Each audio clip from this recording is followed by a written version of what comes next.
아멘. 네, 오늘 원래 세대통합 예배인데 어떻게 이렇게 교회에 다른 일이 있어서 우리끼리 다시 드리게 됐어요. 제일 난감한 건 원래 세대통합 예배 때 제가 한 설교 30분 하잖아요. 여러분이랑 할 때는 한 15분 하나? 근데 이게 30분짜리라는 거 어떡하지? 30분을 해야 되나?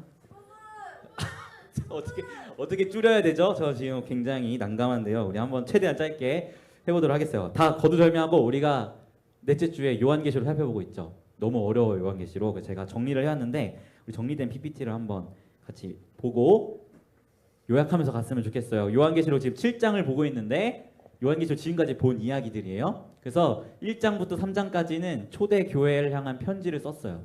초대 교회가 그 우상 숭배라는 그 우상을 섬기는 문제에 당면하고 있었거든요. 그거에 대한 편지를 요한이 쓰고 4장에 이제 예배받고 계시는, 지금도 하늘에서 예배받고 계시는 그 하나님의 모습을 보여줘요. 그러면서 그 하늘의 예배를 너희도 닮아 따라갔으면 좋겠다라는 도전을 하는 거죠. 근데 그 하늘의 예배가 5장을 보면 예수님께로 돌려지는 것을 보게 됩니다. 그리고 그 예수님께서 이제 두루마리를 취하셔서 두루마리를 펼치시는데 그 펼치신 두루마리의 이야기가 이제 6장부터 22장까지의 이야기인 거예요. 큰 구조로 봤을 때. 그래서 우리가 6장을 살펴봤는데 다음 거 보여주시면, 네, 6장이 이제 인이라는 심판이거든요. 인을 떼는 심판이에요. 7개의 인을 떼는데 6장 전체를 보면 6번째까지의 인만 뗍니다. 그리고 7번째 인을 8장에 떼요. 근데 우리가 지금 살펴보고 있는 7장이 그 사이에 나타난 거죠? 벌써 어렵나? 자, 봐봐. 구조를 봐봐. 1번부터 6번째 인까지 6장. 마지막 7번째 인은 8장. 그럼 빨간 거 7장 사이에 껴있다는 거야. 이해가 돼? 사이에 껴있어. 왜 껴놨을까? 이걸 이해하기 쉬우려면은 여러분 유튜브 보면 광고 나오죠? 영상보다 광고 나오잖아. 그걸 7장이라고 생각하면 돼요. 그 광고가 여러분이 보고 있는 그 영상이랑 부합한 영상인가요? 만약에 내가 보거스, 재은이가 생각나서 내가 보거스 영상을 보고 있었는데 갑자기 정수기 광고가 나와, 유튜브에서. 그럼 그 정수기가 보거스랑 연결된 거예요? 아니죠. 다른 내용이죠. 그것이 바로 7장의 역할이에요. 이해가 되나요? 근데 보통 이제 좀 유튜브 잘 나가는 유튜버들 보면 광고가 2개 나와. 30초짜리 2개 나온다고. 근데 그 광고끼리도 연결이 돼 있나? 연결 안 돼 있죠. 광고끼리도 내용이 달라요. 그게 바로 7장이 가지고 있는 구조인데요. 이거 꺼주시면, 자, 이제 7장은 광고 타임으로 생각하면 돼요. 광고. 첫 번째 광고는 우리 지난달에 살펴봤어요.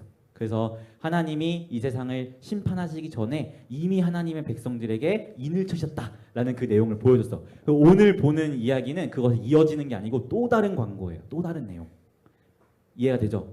그러니까 저번에 봤던 말씀과 또 다른 광고를 하나님께서 보여주신다. 그 광고의 내용이 어떤 건가 살펴봤으면 좋겠는데요. 사실 이 7장 9절에서 17절의 말씀은 6장 17절에 대한 대답이라고 우리가 보면 되거든요. 우리 그래서 계시록 6장 15절에서 17절 말씀을 먼저 읽어봤으면 좋겠어요.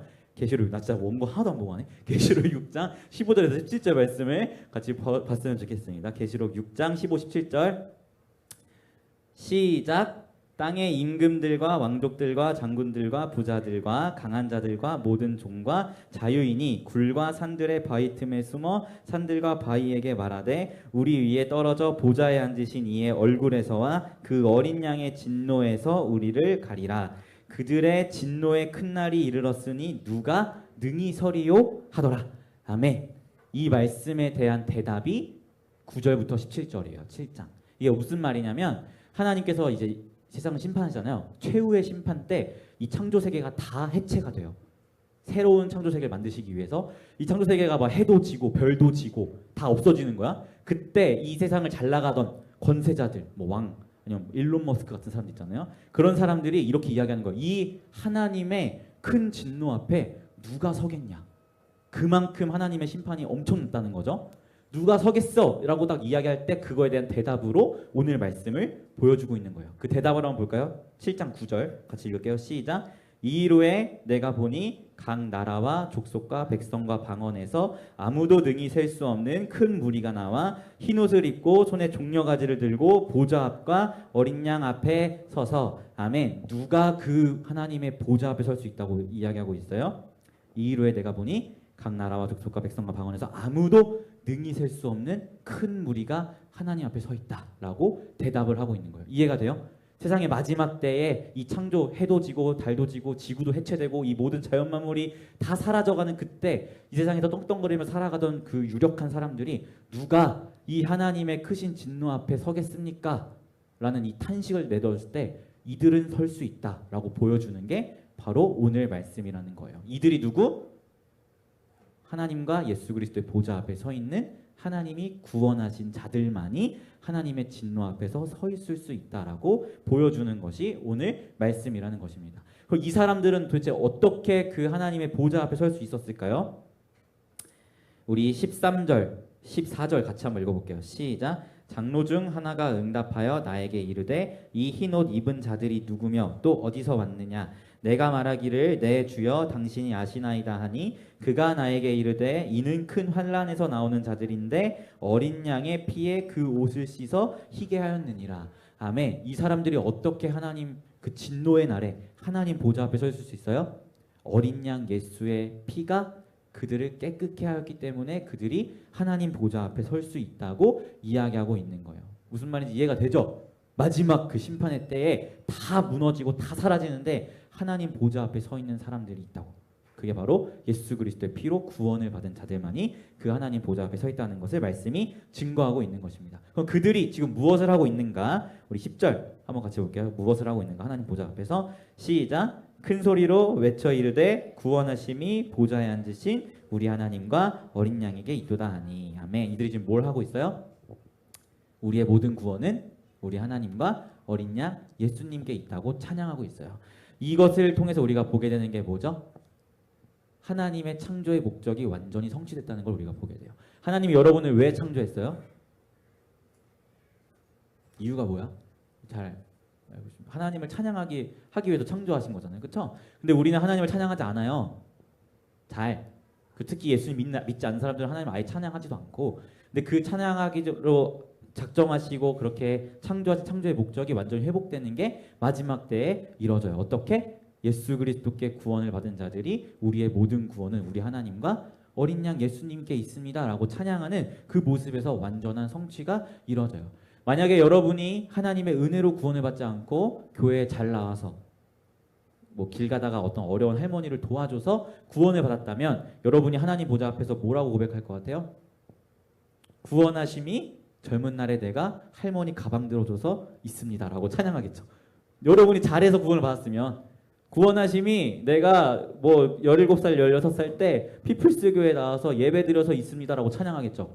여러분이 행동으로 여러분의 어떤 행함으로 구원을 받았다면. 근데 그것이 아니에요. 오늘 말씀을 보면 분명하게 이들의 찬양의 고백은 구원하심이 보좌에 앉으신 우리 하나님과 어린 양 예수님께 있습니다라고 찬양을 하고 있어요. 왜요? 하나님의 은혜로 구원을 받았기 때문에 이들이 그 진노의 날에 그 누구도 하나님 보좌 앞에 설 수 없는데 예수의 피로 구원받은 자들만이 하나님과 예수님 앞에 서서 우리의 구원은 우리 하나님과 어린 양 예수께 있다고 찬양하고 있는 것이 이 두 번째 광고에서 보여주는 말씀이라는 것입니다.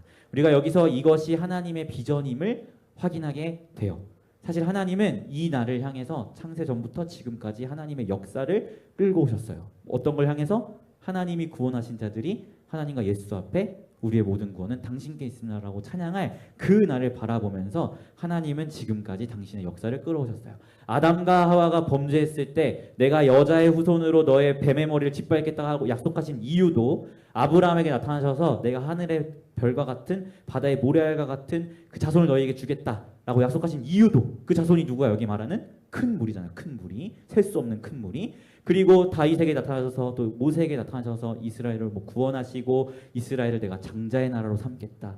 다윗에게 나타나셔서 내가 너를 위해 나의 집을 지어주겠다. 이런 이야기를 하신 그 모든 약속이 사실은 다 이때를 바라보고 하나님께서 행하신 약속이에요. 사실 그 약속들을 지금 이야기하면 설교가 더 길어지니까 곱씹어 보면 다 이 날을 수렴하고 있어요. 하나님 보좌 앞에서 하나님께 찬양할 그 날을 말이죠.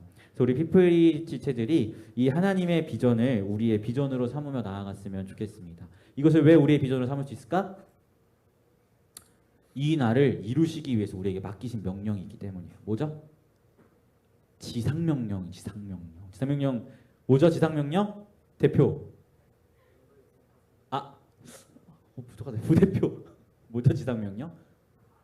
네. 뭐죠? 뭐죠? 아? 아? 지상명령? 뭐예요? 청년부 대표 선장님 보세요.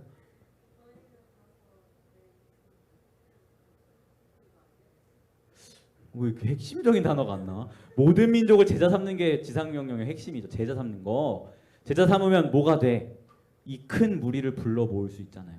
여러분이 복음을 전하고 제자를 삼으면 이 계시록 마지막에 나와 있는 이 말씀처럼 하나님 보좌 앞에 설 수 있는 큰 무리를 불러 모으는 게 지상명령이 우리에게 요구하고 있는 거예요. 그래서 우리 피프리체 공동체가 전도도 하고 오늘도 이제 막 본연이 예수님 분장하고 전도하고 할 건데 그런 일들을 행하는 이유가 뭐라고요? 이 하나님의 비전을 이루기 위해서. 그래서 우리 사랑하는 피프리체들이 이 하나님의 비전을 이루며 나아가는 우리 공동체가 되었으면 좋겠습니다. 그리고 또한 이 예배를 오늘 우리의 예배로 삼으며 나아가는 여러분들이 되었으면 좋겠어요. 이날의 예배는 우리가 매주 드리는 이 예배에서 좀 미리 보기로 맛봤으면 좋겠어요. 무슨 말인지 알겠죠? 네, 알겠습니다. 네, 하고 싶은 말이 많은데 줄여야 될 것 같아서 절반 짧게 여기까지만 하겠습니다. 자, 정리. 오늘 말씀의 핵심은 뭐다? 광고 타임인데 이 광고 타임의 핵심은 그 마지막 최후의 심판의 날에 누가 하나님 보좌 앞에 서겠느냐라는 그 질문에 대한 대답이고 그 보좌 앞에 설 수 있는 유일한 사람들이 누구? 예수의 피로 구원을 받은 자들. 하나님은 이 날을 향해서 지금까지 역사를 끌어오셨고 앞으로도 끌어가실 거예요. 그것을 위해 우리에게 맡기신 게 뭐라고요? 지상명령, 모든 민족을 제자 삼으라는 그것을 우리의 비전 삼고 나아가는 우리 피프리가 되었으면 좋겠습니다. 아시겠죠? 네, 제가 기도하고 마치도록 할게요. 기도해 했으면 좋겠습니다. 기도하겠습니다. 하나님 아버지, 우리가 계시록 7장의 말씀을 통하여서 하나님의 비전을 살펴보았습니다. 이 세상의 모든 창조 세계가 해체되는 그 마지막 날에 그 누구도 하나님의 보좌 앞에 설 수 없지만 유일하게 주의 보좌 앞에 서서 하나님을 찬양하는 무리가 있음을 보게 됩니다. 그들은 예수의 피로 구원을 받은 무리이고 오직 그들만이 하나님의 거룩하신 보좌 앞에서 우리의 모든 구원이 우리 하나님과 어린 양 예수께 있다고 찬양함을 우리가 말씀을 통해서 보게 되었습니다. 하나님, 이 날을 이루시기 위하여 지금까지 역사를 끌어오셨고 우리에게 지상명령을 맡기셨으니 이 하나님의 비전을 우리의 비전 삼아서 우리 주님 다시 오실 그날까지 모든 민족을 제자 삼으며 나아가는 피프리가 될 수 있도록 인도하여 주시옵소서. 감사드리며 예수님의 이름으로 기도합니다. 아멘.